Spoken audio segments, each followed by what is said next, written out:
कैसे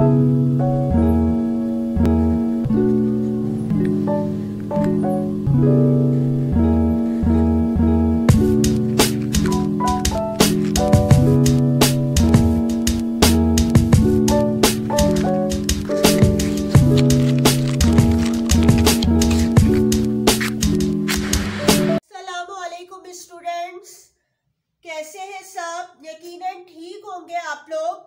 जो चैप्टर आप लोग पढ़ रहे हैं वो है ब्रायोफाइट्स एंड ट्रैकियोफाइट्स का चैप्टर।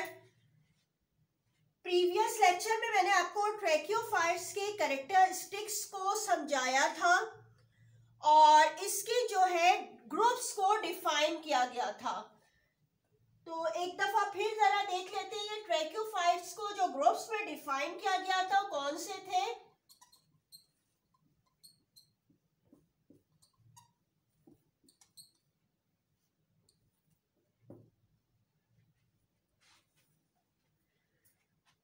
ट्रैकियोफाइट को सबसे पहले डिवाइड किया था हमने टू ग्रुप्स में।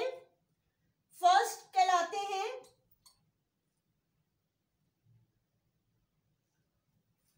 टेरिडोफाइट्स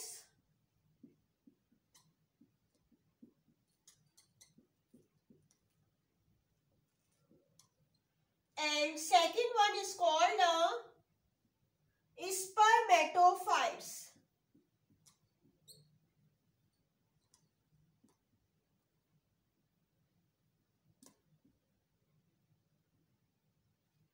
ठीक है, ये टू ग्रुप्स आपको बताए गए थे कि ये नॉन सीड प्रोड्यूसिंग प्लांट होते हैं और ये जो नंबर 2 वाला था ये सीड प्रोड्यूसिंग प्लांट होते हैं।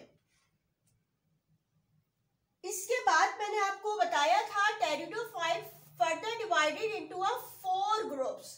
कौन कौन से थे ये? आप लोग अपना बुक पेज नंबर 95 ओपन रखिएगा। फर्स्ट था सिलोप्सीडा, सेकेंड था लाइकोप्सीडा, थर्ड था स्पेनोप्सीडा एंड फोर्थ था टेरोप्सीडा।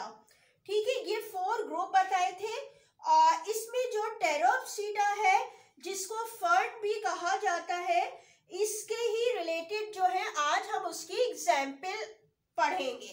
इसीलिए मैंने आपको ये फ्लो चार्ट के सबसे पहले कि 2 ग्रुप्स में डिवाइड होता है ये एक्सप्लेन किया है। ठीक है, आप इसको कौन सा ग्रुप पढ़ लें, यानी कि जो इसमें आपको बताए जाते हैं कि नंबर कौन कौन से थे 1, 2, 3 और 4 ग्रुप थे और इसमें से नंबर जो 4 ग्रुप आपका है टेरोप्सीडा।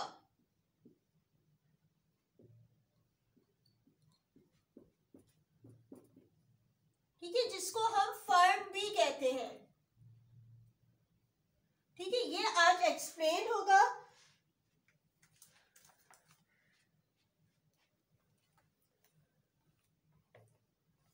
ठीक है, ये फर्न का जो ग्रुप है टेरोप्सीडा, ये ट्रैकियोफाइट्स जो है इसका एक इम्पॉर्टेंट ग्रुप्स है और ये जो है ज्यादातर कहाँ पे ग्रो कर रहे होते हैं, ये moist, cool and shady places में जो है वो ग्रो करते हैं। और इसकी जो एग्जाम्पल्स है, ठीक है, उनमें जो फर्न की यानी कि जो एग्जाम्पल्स है वो कौन सी है? ये ड्राइप्टेरस है, पेरिस है, एडिएंटम है और मार्सिलिया है। ठीक है, ये एग्जाम्पल है। इसमें में से आज जो हम पढ़ेंगे वो है टेरिस के स्ट्रक्चर को देखेंगे हम।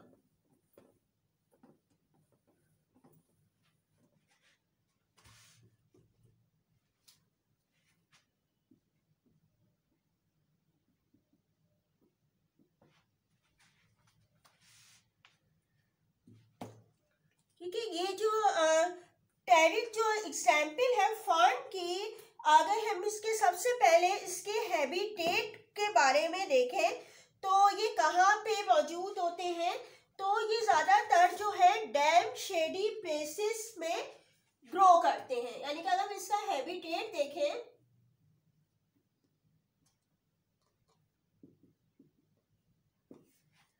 तो ये कहाँ होते हैं? डैम शेडी प्लेसेस पे ग्रो करते हैं और पंजाब में जो है ये ज्यादातर वाइल्ड स्टेट में मिलते हैं, जबकि सिंध में ये ऑर्नामेंटल प्लांट के तौर पर यूज होते हैं।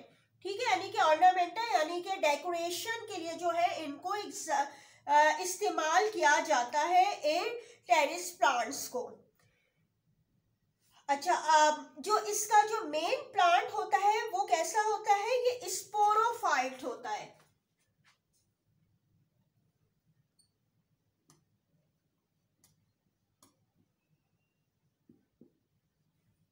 ठीक है, स्पोरोफाइट, जिस तरह ब्रायोफाइट में हमने ग्रुप पढ़ा था कि उसके जो होते हैं इसमें स्पोरोफाइट भी होता है, अल्टरनेशन ऑफ जनरेशन, गैमेटोफाइट भी, इसी तरह इनमें भी जो होते हैं, इनमें जो मेन प्लांट होता है वो स्पोरोफाइट होता है। और इसकी जो है मुख्तलिफ पार्ट्स जो होते हैं यानी कि रूट, स्टेम, लीफ वगैरह जो है इसमें मौजूद होती है। और ये भी आपको बता दूं, जो ये टेरिस प्लांट होता है, क्योंकि ये टेरिडोफाइट्स जो आप पढ़ रहे हैं इसकी एग्जाम्पल है एक, तो जो ट्रैक्योफाइट का ये एक ग्रुप है। तो ट्रैक्योफाइट और ब्रायोफाइट में आपको डिफरेंस जब समझाया तो आपको बताया था, जो ट्रैक्योफाइट होते हैं ये वॉस्कुलर प्लांट है। ठीक है, यानी कि इनमें जाइलम और फ्लोएम के टिश्यूज मौजूद होते हैं। ठीक है, ये जो है वॉस्कुलर प्लांट होते हैं ये टेरिस के प्लांट, और इनमें जो है लीफ, रूट और स्टेम्स वगैरह भी जो है वो मौजूद होते हैं। और इनका जो मेन प्लांट है वो क्या बताया है, स्पोरोफाइट होता है। अगर हम इसके स्पोरोफाइट के ये जो प्लांट होता है इसमें देखें कि इनकी रूट्स किस तरीके से होती है, तो इनकी जो रूट्स को अगर हम देखें तो इनकी रूट्स कैसी होती हैं, ये एडवांटिशियस रूट होती हैं। एडवांटिशियस रूट किसको कहा जाता है, यानी कि जो एडवांटिशियस रूट होती है वो कैसी फाइबर लाइक रूट्स होती हैं। ठीक है, अगर मैं इसकी डायग्राम आपको ड्रॉ करके बताऊं,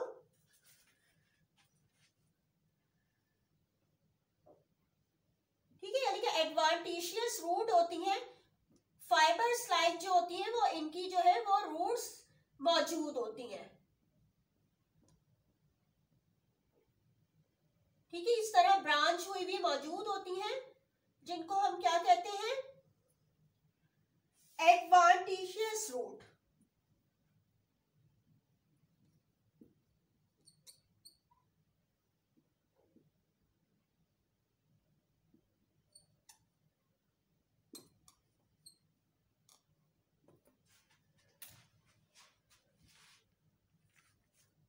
ठीक है, और इसके साथ ही जो है इसका अंडरग्राउंड स्टेम होता है, यानी कि जमीन के ऊपर मौजूद नहीं होता, बल्कि क्या होता है, ये जमीन के नीचे ही इसका जो होता है अंडरग्राउंड स्टेम मौजूद होता है इसका। ठीक है, और ये जमीन के साथ ज्यादातर फैले हुए होते हैं, जमीन के सतह के साथ होते हैं। और ये जो स्टेम होता है इनका, ये अंडरग्राउंड होता है स्टेम, और इसे हम क्या कहते हैं, इस स्टेम को कहा जाता है राइजोम।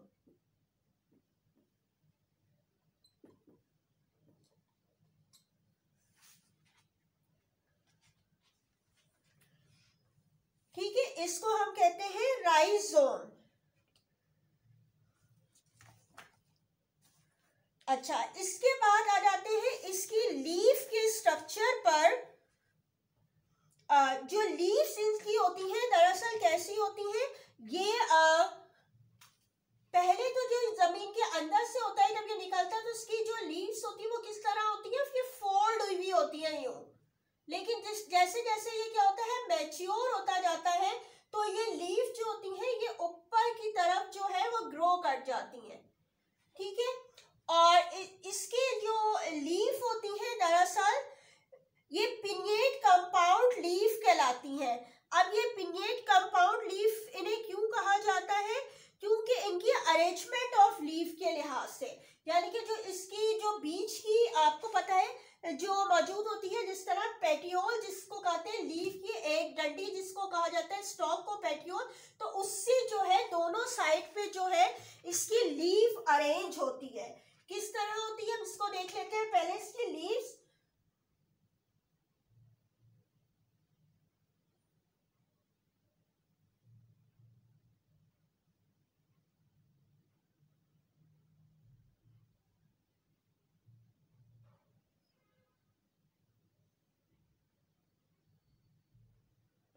ठीक है। इसकी इस तरह जो है आमने सामने की तरफ जो है इस तरह इसकी जो है वो लीफ ग्रो करती हैं।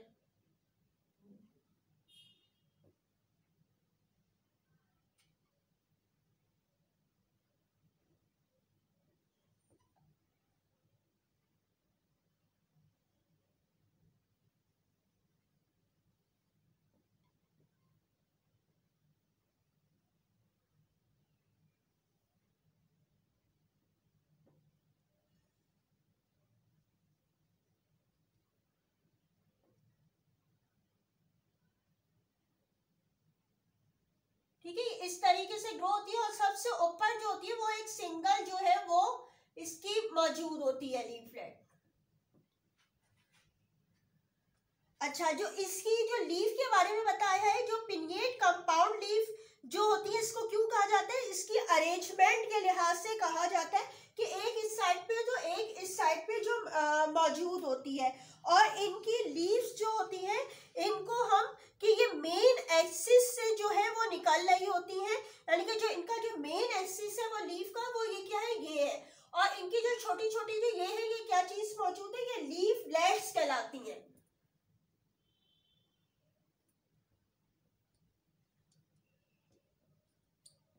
ठीक है, यानी कि पूरी एक लीफ मौजूद है और इसकी जो है आमने सामने की तरफ लेफ्ट राइट साइड पे जो है ये छोटी इनकी जो है लीफ मौजूद होती है, और इनके जो बीच का जो ये स्टॉक है लीफ का, ये क्या कहला रहा होता है, इसको हम पेटियोल कहते हैं।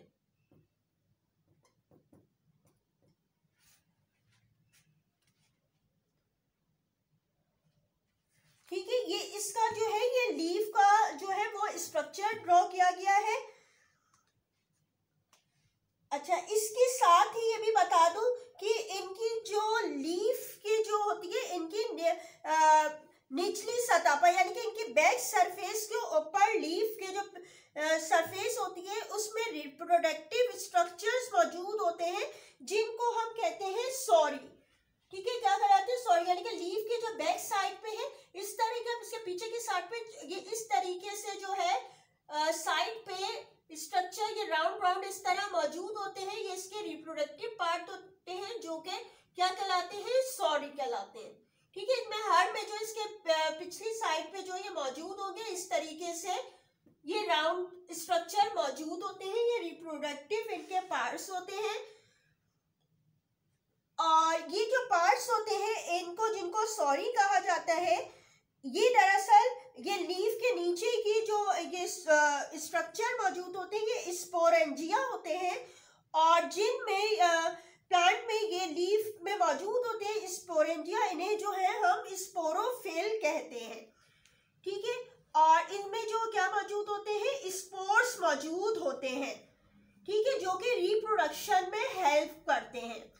ठीक है, यानी कि ठीक है, ये जो आपका स्ट्रक्चर था ये पूरा किसका था, ये टेरिस के स्ट्रक्चर जो कि फर्न की एक टाइप है उसको एक्सप्लेन किया गया है आपको। और जो है इस के बाद जो ये जो स्ट्रक्चर एक्सप्लेन होने के बाद मैं आपको वीडियो क्लिप दिखाऊंगी जिसमें आप देखिएगा कि इसके स्ट्रक्चर को एक्सप्लेन किया गया है, और फिर जो है वो आपको होमवर्क दिया जाएगा। तो आइए देखते हैं वीडियो क्लिप। ये टेरिस का प्लांट है जो आप देख रहे हैं, ये पहले ज़मीन के अंदर होता है, ये फोल्ड हुआ हुआ होता है, और फिर जो है मैच्योर होने के बाद इसका जो है लीफ का स्ट्रक्चर जो है वो बाहर की तरफ आ जाता है और उसकी फोल्डिंग खुलना शुरू हो जाती है। ठीक है, आप ये देखिए किस तरीके से ये फोल्डिंग जो है वो ख़त्म हो रही है और ये स्ट्रेट होता जा रहा है, और इस ये सेंटर में जो आपको एक लाइन नज़र आ रही है इसका जो है पेटियोल है, और इसके दोनों साइड पे आप देखिए ये छोटी छोटे लीफ जो मौजूद हैं ये कहला रही हैं leaflet.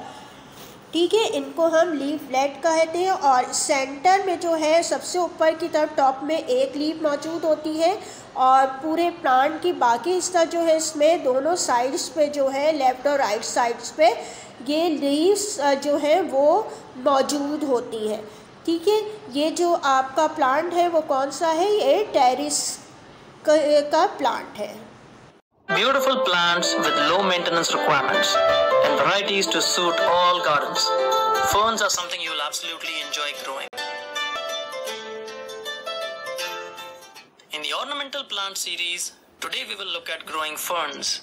They come in a lot of different varieties, and in your local garden center you can see a lot of different varieties of ferns that you can pick up for growing in your home garden.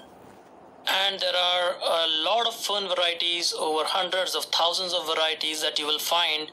However, I will go over two of the most common varieties and the most beautiful varieties, in my opinion, in today's episode. They are abundantly found in nature. Here you can see a couple of photos from the Redwood National Park. And let's now jump into the first fern variety, which is asparagus fern. This is a beautiful looking fern variety with beautiful leaves, as you can see here, and they can be shaped to almost any size you want or any shape you want.